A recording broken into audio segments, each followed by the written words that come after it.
got to be one of them. I can't be myself. I've got to be one of those guys. But I'm neither one of them. I am Bob Joyce. I was born Bob Joyce, and I will die Bob Joyce. Decades of silence shattered at the edge of eternity. What one Arkansas spiritual leader finally admitted about the king could overturn everything we believe about that August night in 1977. Few icons have sparked more unanswered questions than Elvis Presley's closing chapter. But imagine if the real narrative was hidden beneath layers of secrecy, guarded silently by a man of faith connected to the superstar through an extraordinary pact made in darkness. This individual's confession has reopened conversations about deception, transformation, purpose, and the true price of superstardom. What if an undisclosed agreement holds the key? And if such an arrangement existed, might it fundamentally alter our understanding of the king's ultimate fate and the years that followed? The weight of silence unravels at 89, a devoted man resolved to end more than 4 decades of concealment. For 46 years, he had harbored a mystery so monumental it could restructure public perception of Elvis Presley's passing. This was no casual rumor or typical tabloid fantasy. It represented a profound disclosure emerging from unwavering faithfulness and a vow spoken to someone he deeply honored and cherished. The secret wasn't escape, it was transformation. The man selected this moment with precision. His physical strength was waning. Time itself was becoming the adversary. What he brought forward wasn't about assuming the persona of a legendary performer or masquerading behind borrowed celebrity, something far more intricate entirely. This individual had not pursued acclaim or financial reward through his revelation.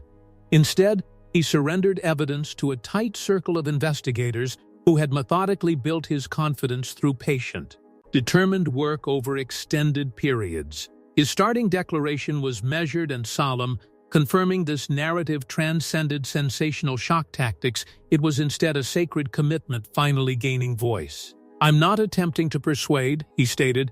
"I exist because I made a binding obligation to someone I cherished, and that commitment outweighs my own existence."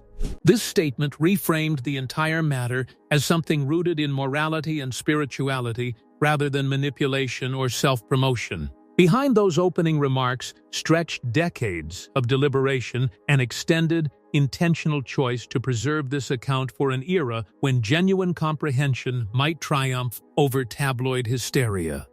He proposed the narrative transcended mainstream speculation, reaching depths nobody could have predicted beforehand. This concerned not simply someone departing quietly, but rather an orchestrated, contemplative, profoundly meaningful metamorphosis. The commitment he described with Elvis bore little resemblance to anything previously theorized by media voices or sensation seekers. Though many had hypothesized about the superstar faking mortality, this account provided fundamentally different perspective. The concealment wasn't an exit, it signified a fundamental shift. The established historical record represented commencement rather than conclusion, a blueprint carefully conceived to reshape how posterity would regard the legend. The revelation wasn't merely a private threshold, it marked a transformative juncture in international comprehension of the music world's most enigmatic figure. The burden of unspoken knowledge preserving such information had indeed been overwhelming. Throughout decades, he wandered through existence beneath the heaviness of secrecy, perpetually terrified that disclosure would fragment everything irreparably. He ingested anguish and isolation like routine suffering, eternally knowing that his concealed reality would destabilize long-held assumptions and challenge those emotionally invested in the authoritative account. Yet the obligation he'd undertaken maintained greater power than its consequences. It was a linkage, genuinely, that pervaded his entire matured years and refused dissolution. The sheer extraordinary character of what he protected rendered almost any conventional existence, career advancement, romantic partnership, regular normalcy, progressively problematic in understated ways. He withstood continuous examination of his commitment by means of financial inducements and renown likewise, yet additionally through personal associations that suffered strain from secrets, emotional distance, perpetual vagueness. These junctures functioned like diverging pathways where he might have freed himself from his solemn promise. Yet he persevered with steadiness because what he'd sworn wasn't solely his own concern. It transcended himself. It encompassed someone else's reclamation and remembrance. When readiness finally came to disclose, he didn't approach barehanded with only emotional intensity. He transported proof few could have conceived: correspondence, visual documentation, clinical information, vocal evidence, everything substantiating his assertions. This constituted no account constructed from whispered gossip or conjecture. It embodied recorded, methodically safeguarded, deliberately preserved documentation equipped to contest the prevailing narrative with factual weight. The concealed knowledge wasn't limited to the superstar's supposed departure. A man could walk away from fame and choose redemption instead. It encompassed something considerably more comprehensive, verifying that one individual might distance himself from renown and select redemption over existence as society prescribes, nearly mandates. That revelation, when ultimately revealed, possessed capacity to restructure comprehension, completely. Make no mistake about this. The rendezvous of 1977, the encounter, materialized in a modestly lit, hidden chamber within a Memphis establishment controlled by the superstar. It happened during spring of that fateful year, merely months preceding the superstar's publicly recorded termination. The visitor arrived without sight a safeguard, underscoring the seriousness and confidentiality surrounding the imminent conversation. When sight returned, he confronted an image unrecognizable from the gleaming idol worshipped globally. Puffiness distorted the face. Heaviness burdened the gaze. Years of confinement within a treadmill of performances and pharmaceutical dependency had taken visible toll. The legend dispensed with preliminary courtesy. His utterance carried weight and weariness as he portrayed his circumstance not as triumph and glory, but as mechanical enslavement, a labyrinthine imprisonment constructed from contractual obligations, endless mandates, and corporate governance. His representative, the entertainment impresario, had reinforced restraint through ironclad arrangements, locking the performer into Vegas engagements, product commercialization, and recording obligations stretching beyond biological existence itself. Attempting liberation would have unleashed financial destruction, surpassing anything the patrimony could withstand. This architectural framework of servitude appeared to grant zero alternatives. As the superstar articulated this network of legal limitation and monetary bondage, the pastor comprehended that deliberation was not theoretical or removed. Discussion centered squarely upon one person's actual circumstances and the looming alternative he was contemplating. Intensive theological meditation extending beyond a year had generated profound spiritual turmoil. He developed conviction that his existence, the celebration, the worldwide adoration. The artistic production represented an elaborate theatrical construction of meaninglessness. His essence was experiencing deprivation beneath accumulations of artificial presentation so extensive he worried the authentic self had dissolved irretrievably. It was within this nexus of hopelessness and perception that the superstar articulated a remarkable proposition. He wasn't requesting the minister to assume his public function, nor to impersonate him for external audiences. Rather, he proposed the clergyman possess genuine existence, the existence the superstar fantasized he might have experienced. He sought someone comprehending that spiritual recovery was plausible, an individual capable of demonstrating that authentic worth surpassed marketplace aspirations. The devoted pastor inhabiting quietude in the southern region embodied negation of all the superstar had represented externally, yet precisely matched the superstar's innermost necessity. The invitation transported extraordinary gravitas. The legend wasn't requesting monetary recompense or publicity, not genuinely. Through hereditary instruments and confidential conduits, the pastor would obtain enough for unadorned sustainability and ministerial continuance. That element was deemed essential, guaranteeing the pastor's independence, enabling authentic living without compromise. The authentic exchange wasn't financial whatsoever. It possessed spiritual and emblematic substance, a gateway for reclamation. not merely conceptual, but manifested through concrete existence. The gathering itself vibrated with protective mystery, yet simultaneously contained wordless connection, as though beforehand they perceived something neither could articulate verbally. The performer, diminished physically and psychologically, divulged to the minister intensely individual struggles with self-perception, spiritual longing, and trajectory. Both inhabitants represented divergent realities, superstardom's crushing mechanism against humble dedication, yet mutually discovered possibility for something entirely novel. It transcended mere avoidance, it constituted reinvention, minimum according to the pastor's subsequent recounting. When morning descended, the minister consented to the proposition, though he didn't instantly comprehend the segregation and difficulty confronting him ahead. He was transitioning into circumstances demanding forfeit surpassing ordinary human understanding. Entrusted with guardianship of a mystery exceeding their mutual explanatory faculties. The architecture of agreement according to this account, the arrangement binding the superstar and the spiritual leader emphasized fealty, sacred purpose, and surrender beyond monetary concerns. The pastor was supposedly never destined to function as a celebrity replacement or professional emulator. Rather, his assignment involved subsisting in obscurity while exemplifying that renouncing prominence could symbolize emancipation in place of diminishment. The economic provisions supposedly intended opacity. The superstar couldn't simply transfer enormous reserves without provoking bureaucratic complications and popular examination. Consequently, assistance allegedly materialized via family monetary structures and judiciously managed systems. The pastor would obtain sufficiency for maintaining unassuming circumstances and perpetuating spiritual vocation. Nothing extra to invite scrutiny or indulgent existence. The objective was adequate resources, not prosperity. Spiritually, the framework possessed magnitude exceeding financial dimensions. The performer supposedly perceived the pastor as opposition to celebrity machinery. He found himself imprisoned by a human prioritizing tranquility, faith, and significance over acknowledgement and celebrity status. The pastor's modest existence would represent proof that satisfaction didn't necessitate renown. The strategy supposedly transcended mere identity substitution.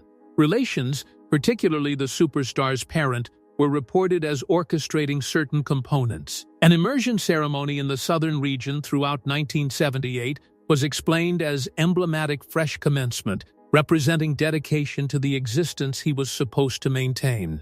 Advocates of this narrative additionally contend the framework incorporated meticulous management regarding the performer's public passing and subsequent reportage. Particular individuals supposedly comprehended fragments of the blueprint, while society believed the standard interpretation. For the pastor, nevertheless, the arrangement supposedly delivered tremendous burden. He necessitated sheltering the knowledge throughout extended periods, restricting human attachment, and refusing public declarations. Media organizations, literary representatives, and finance offerings allegedly appealed to him numerous times, yet he persisted in rejection. The pastor comprehended that fracturing his vow would invalidate the agreement's fundamental essence. The pact was supposedly meant to confirm that emancipation materialized through separation from position, riches, and societal imperatives. Existing under manufactured concealment, embracing the arrangement, signified existence distinguished by protective secrecy. According to the narrative, he disengaged from environments connected to the superstar and fashioned a secluded existence centered on pastoral responsibilities within the southern region. The divergence couldn't have been starker, from roaring multitudes and universal acclaim to a provincial sanctuary where nearly nobody harbored awareness of the responsibility he supposedly maintained. That guardianship extracted individual sacrifice. The pastor battled establishing profound connections because expanding transparency might jeopardize the concealed information he'd sworn to defend. Documentation indicates he discovered romantic attachment on a couple of occasions, though ultimately both foundered because he perpetually remained unable to clarify his background completely. Matrimony, in his perspective, would have rendered confidentiality essentially unachievable. Throughout his years, the pastor additionally confronted constant enticement to break silence. Print publications, broadcast entities, and manuscript retailers supposedly presented monetary incentives permitting him to circulate his account. Each circumstance granted entry into prominence, yet the pastor maintained refusal. Honoring the agreement, combined with dread regarding ramifications should disclosure occur, sustained his restraint. The strain intensified whenever contemporary speculation regarding the superstar surfaced, resembling an inexhaustible recurrence. The pastor reportedly grew apprehensive that scrutiny, coverage, or technological investigation might generate unwanted examination, potentially perpetuating indefinitely. Sometimes he sensed that prominent entertainment sector connections anticipated continued quietude. This introduced yet supplementary apprehension into his already segregated presence, because truly, it represented multiplied stressors rather than singular pressure. Over decades, psychological tension allegedly started manifesting physiologically. The pastor underwent nocturnal wakefulness, persistent discomfort, and diminishing stamina accompanying aging. Regardless, in ecclesiastical environments he continued administering, recognized as a dignified spiritual authority. Externally tranquil whilst purportedly maintaining confidentiality, reshaping virtually every preference, extending to insignificant selections. One significant examination transpired in 1987 when documentation proposed the performer's voice might have been captured via technology following his official departure. The pastor reportedly deliberated disclosure, meditating and transcribing communications he ultimately never transmitted. Ultimately, nevertheless, he sustained quietude. Throughout everything, the pastor maintained conviction that his compromise possessed deeper intention. In his conceptualization, quiet represented something beyond truth suppression. It meant devotion, spirituality, and the idea that someone might distance from notoriety, pursuing tranquility. His existence didn't merely conclude with those extended decades of discretion. Substantiation and documentation. When the pastor ultimately articulated his narrative, he asserted possession of extensive substantiation, confirming the mysterious concealment regarding the performer. Contained within the materials were missives purportedly composed by the performer after that fateful year, portraying his religious metamorphosis, wrestling with commercial pressures, and yearning to disengage from publicity. The pastor additionally referenced previously unseen photographic matter, clinical particulars, and remarkable bodily correspondences that adherents contend associate him to the performer. These supposedly encompass dental characteristics and an uncommon physiological condition, components consistently referenced as substantiation by those convinced additional context surrounds the recorded account. Potentially the most striking statements involve voice documentation supposedly registered extended periods following the performer's reported passing. The pastor asserted the compositions captured discussions with an aged performer examining spirituality, reclamation, and the significance of existing beyond celebrity focus. Adherents counter that the acoustic qualities display striking consonance, though doubters persist in contesting their truthfulness. The pastor additionally proclaimed that the performer's departure had been manufactured with participation from relatives and collaborators, supposedly committing to defend the knowledge. Following this interpretation, a substitute cadaver replaced the performer, whilst authorities permitted the publicized narrative proceeding unexamined. The documentation apparently illuminated the performer's intensifying health complications and dependency on clinical pharmaceuticals.